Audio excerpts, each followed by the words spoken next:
సెకండ్లో మీ ముందుకు. చూస్తూనే ఉండండి నిరంతరం వార్త ప్రసారాలు. మల్లయ్య గారి గతాన్ని మర్చిపోయి తన స్థాయిని దిగజారి నిన్న మాట్లాడటం జరిగింది. 5 సంవత్సరాలు తన ఎమ్మెల్యేగా ఉన్న కాలంలో ఒక్క అభివృద్ధిని చూపించమనండి, మాకు ఒక్క అభివృద్ధి కార్యక్రమం ఆయన 5 సంవత్సరాలు చేసిందని చూపించమనండి. మున్సిపాలిటీలో గతంలో వేసిన రోడ్లని మనం ఇప్పుడు వేసిన రోడ్లుగా చేసుకుని డబ్బులు తీసుకునేది మల్లయ్య గారు. కాపుగల గుట్ట మొత్తం ఆయన ఇష్ట సభ్యులందరూ కూడా కాపుగల గుట్టలో ఉన్న మట్టిని మొత్తం అమ్ముకుంది మల్లయ్య. అలాగే ఇంకొకటి ఏంటంటే మీకు ఇది కాస్మో ల్యాండ్ కూడా మల్లయ్య, ఎందుకంటే తన పిల్లలు తన నడుపుకుంటారు.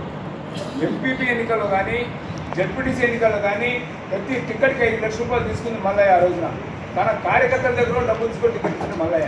ఒక మార్కెట్ కమిటీ చైర్మన్కి ఇవ్వాలంటే వాళ్ళ నాయకులందరూ పక్కన పెట్టి కొత్తోళ్ళని తీసుకొని ₹1,00,000 తీసుకున్నది మల్లయ్య ఆ రోజున. ఇటువంటి దౌర్భాగ్యుడు నియోజకవర్గంలో రాజకీయం చేయడం ప్రజలు చూస్తే మరి చెప్పేసుకుంటుంది. ఈ రోజున ఎన్ని అంటే అక్కడ 5 సంవత్సరాల పాలనలో చేసినవి ఈ రోజున మాట్లాడుతున్నాడు. తను ఒక ఎమ్మెల్యేగా ఉంది, ముందొక పోలీస్ ఎస్కార్ట్ ఎన్నో పోలీస్ ఎస్కార్ట్ పెట్టుకొని తిరిగింది మల్లయ్య. బుద్ధి నీకు తెలవదా? నీకు ఏ హోదా ఉందని నువ్వు సైలెంట్ పెట్టుకొని తిరిగినావు. ముందొక పోలీసు వాహనం వెనకో పోలీసు నీదేంటి ఈ రోజున నీ పరిస్థితి? ఆ రోజు ఒక ఎమ్మెల్యేగా నీకు అది అవసరం అని ఆ రోజున. అయినా సరే ఇంకోటి ఏంటంటే పోలీసులందరూ కూడా నువ్వు చెప్పిన నడిచింది నీ హయాంలో ఎవరయ్యాలో కాదు. ఒక డిఎస్పీని తీసుకుపోయి నీ ఇష్టమైన సభ్యుల దగ్గర తీసుకుపోయి నిలబెట్టు. గంట ఉదయం పోయి తీసుకొచ్చి అక్కడి నుంచి ఇంటికి తీసుకొచ్చిన ఆఫీస్ వచ్చిన దాఖలాలు ఉన్నాయి.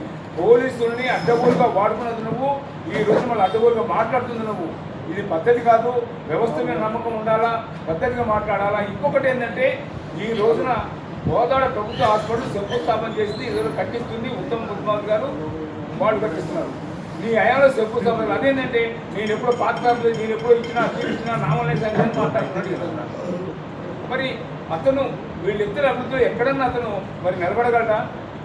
వాళ్ళ యొక్క కంచుకోట పద్మావతి గారు కానీ సారు కానీ వాళ్ళ కంచుకోటలో నువ్వు ఒక ఇంత దూరాన్ని చూస్తున్నావు. నీ వల్ల అయితే ఈ రోజున ఎక్కడ అభివృద్ధి ₹1,000 కోట్ల ఎక్కడ మీద ఒక ముఖ్యమంత్రి స్థాయిలో చేసే అభివృద్ధిని ఈరోజు కోదాట్లో కానీ ఉత్తరాలు చేస్తూ ఇది నాకు కావాలంటే 1 నిమిషంలో శాంక్షన్ చేస్తూ నిరంతరం ప్రజాసేవకులు కష్టపడే ఉత్తమ్ కుమార్ రెడ్డి ఎక్కడ, పద్మావతి ఎక్కడ, విలాసాలతో అనిపించే రాజకీయాన్ని విలాసంగా తీసుకున్నావు నువ్వెక్కడ?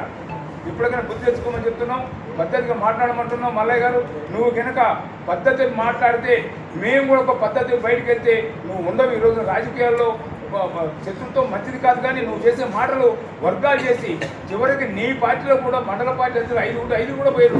ఈ రోజున అసలు నీ కాడ ఎవరున్నాడు చెప్పు? నీ దగ్గర టీఆర్సీలో నీ దగ్గర ఉన్నాయా? గ్రామాల పోతే నీ ఏమంటాడు వస్తున్నాడా?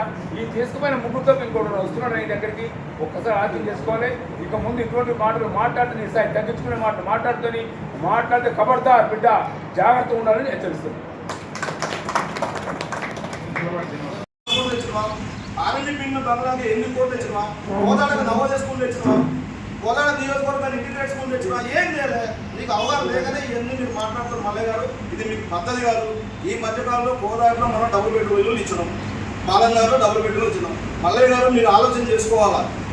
9వ తారీఖు మార్చి నెల 2018లో ఆ రోజు కేటీఆర్ మంత్రి హోదాలో వచ్చి ఉత్తమ్ కుమార్ గారు ఎమ్మెల్యే ఉంటే డబుల్ బెడ్రూమ్ ఇల్లుకి శంకుస్థాపన చేసింది. నువ్వు 5 సంవత్సరాల నుండి 5 సంవత్సరాలు 500 ఇల్లు కట్టలేకపోయినావు. నువ్వు ఈ టౌన్ ప్రజలకి కట్టలేకుండా పోతే మళ్ళీ ఎక్కడెక్కడ బడాబడి ఉంటే నువ్వు ఆ ఇల్లు ఇచ్చే రోజు అడావడి 20 లక్షలు ఉంటుందని చెప్పి అడావడి చేసి పేద ప్రజల్ని వంచి వాళ్ళ అవగాహన లేకుండా వాళ్ళందరినీ కర్మచారులు తీసుకొచ్చి వాళ్ళందరికీ పేర్లు తీసుకొచ్చి వాళ్ళు ఇచ్చి దాచుకొల్లేస్తే మళ్ళీ మేడం గారు వచ్చినాక దాన్ని మళ్ళీ సంపూర్ణంగా దాన్ని తీసుకొని అక్కడ ఒక హాస్పిటల్ పెట్టి పట్టణ దవాఖానా కట్టి ఒక విద్యుత్ సబ్స్టేషన్ ఏర్పాటు చేసి వాళ్ళందరికీ కూడా అక్కడ మంచినీళ్ళ కోసం బోర్లు వేసి అన్ని చేసి వాళ్ళు పట్టాలు ఇచ్చి పంపిస్తే ఈ కార్యక్రమం కూడా తక్కువ కార్యక్రమం ఇది ఏం చేయలేదు. ఒక్క ఇల్లు కూడా నువ్వు ఏదైతే డ్రా తీసిన ప్రతి ఒక్కళ్ళు కూడా డబుల్ బెడ్రూమ్ ఇచ్చిన గత ఉత్తమ్ పద్మావతి. మీరు మీ కౌన్సిలర్లు ఆ రోజున్న మీ పార్టీ కౌన్సిలర్లు ఇదే డబుల్ బెడ్రూమ్ ఇప్పిస్తాను డబ్బులు తీసుకున్న మీకు మాట వాస్తవం కాదా? ఒక్కొక్క వాటిలో 1,50,000 వస్తుంది ఒక ఇంటికి.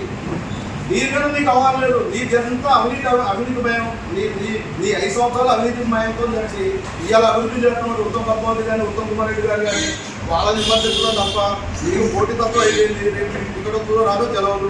ఇప్పటికీ 4 నియోజకవర్గ నాయకులను కోర్టు పెట్టుకో తిరుగుతున్నారు. వాళ్ళని మీరు ఫేస్ చేసుకోవడం కోసం బంగారాన్ని పనిచేసే కోదాన్ని అభివృద్ధి చేసే వాళ్ళ మీద మీరు ఇట్లా అవాకులు జవాకులు పేర్చి మీకున్న గౌరవం మర్యాదలు ఇప్పటివరకు కొద్దిగా కోడ ప్రజలు మిమ్మల్ని గౌరవిస్తారు. ఆ గౌరవాన్ని కాపాడుకొని మీకు కలిగే అభివృద్ధిలో మీరు ఇంకోసారి మీరు చేయాల్సింది అంటే నీళ్ళు వద్దండి రైతుల కోసం కానీ మొత్తం నీళ్ళు ఇవ్వలేదాన్ని మీకు అవ్వలేదంటే ఇప్పుడు మీరు మాట్లాడేదాని విషయంలో వెనకాల పోయి కూర్చొని నువ్వు నీళ్ళు ఎట్టేదో మాట్లాడుతావు. ఎట్లా మాట్లాడుతావు? ఆ రోజు నా ముఖ్యమంత్రి గారు ఓరేసుకుంటూ ఉరి అన్నాడు. ఆయన ఏదో ఫామ్లో 100 ఎకరాలలో ఫామ్లో ఓరేసుకుంటు. ఇప్పుడు అది దాని గురించి మాట్లాడు. ఏదున్నా ప్రభుత్వం అన్ని విధాలు ఆలోచిస్తుంది. ఉత్తమ్ కుమార్ రెడ్డి గారికి, ఉత్తమ్ పద్మావతి గారికి హుజూర్నగర్ కోదాడ నియోజకవర్గం మీద మంచి అవగాహన ఎన్నో ఎత్తులు ఇవాళ 8,000 కోట్లు 100 కోట్లు తీసుకొచ్చి లిఫ్ట్ ఇరిగేషన్ చేస్తున్నారు. ఎన్ని లిఫ్ట్లు మన కోదాడ నియోజకవర్గానికి కావాలని తీసుకొస్తున్నారు. మీ అందరూ తెలిసింది, అది మీడియా మీకు అందరూ తెలిసిందే. కానీ మల్లయ్య గారు అర్థం పద్ధతిలో విమర్శించడం కరెక్ట్ కాదు. ఇవాళ కోదాడ ఈ హుజూర్నగర్ సంపూర్ణంగా అభివృద్ధి చెందుతుందంటే అది వాళ్ళిద్దరి వల్లనే సాధ్యం. ఇంకోటి ఏంటంటే తెలంగాణ రాష్ట్రంలో ముఖ్యమంత్రి తర్వాత ముఖ్యమంత్రి వ్యక్తి ఉత్తమ్ కుమార్ రెడ్డి గారు. మీ స్థాయి అంతా ఒక ఎమ్మెల్యే వెళ్ళిపాటలు తిరుగుతాడు వెళ్ళిపాటలో. ఆయన మంత్రి గారు ఆయన అవసరం తిరుగుతాడు. మీకు తిరుగుతుంటే మీకు తిరిగే అవకాశం రాలేదు, మీరు తిరగలేరు. తిరిగే వ్యక్తిని పడితే మీకు తప్పుడు మాట మాట్లాడడం. మల్లయ్య గారికి ఇప్పటికే మేము చెప్తున్నాం, పార్టీ పరంగా మేము మల్లయ్య గారిని మేము కోరుకుంటూ ఉంటే ప్రతిపక్షంలో ఉన్నవాడు ప్రజలకు ఏం కావాలో వాటి గురించి అధికారంలో వాళ్ళకి చెప్పండి. చెప్తే వాళ్ళు దాన్ని బట్టి తప్పు ఒప్పు రైట్ చేసుకొని మంచి పరిపాలన అందించడానికి బాగుంటుంది. కానీ చేసే ప్రజల్లో అవినీతి ఉందని, అక్రమాలని ఏది పడితే అది మాట్లాడి ప్రజల్ని తప్పుగా పట్టడం, రైతులు తప్పుగా పట్టడం మీకున్న హోదాకి అది సరైన పద్ధతి కాదు. ఎక్కడైనా మల్లయ్య గారు మాట్లాడేటప్పుడు అన్ని ఆలోచించుకొని మాట్లాడాలని చెప్పి ఈ సభగా కోరుకుంటూ ఇంకోసారి ఉత్తమ్ కుమార్ రెడ్డి గారు కానీ ఉత్తమ్ పద్మావతి గారు కానీ మీరు ఎక్కడైనా ఏదైనా విమర్శలు చేసినట్లయితే దానికి మీరు నిరూపించినాక మీరు చేయాలి తప్ప ఉత్తర చేస్తూ మాత్రం కాంగ్రెస్ పార్టీ ఇక్కడ టౌన్ ఉన్న కాంగ్రెస్ పార్టీ నియోజకవర్గ కాంగ్రెస్ పార్టీ చూస్తూ ఊరుకోదు. దీని మీద ఖచ్చితంగా మేము బదులు చేయడానికి సిద్ధం.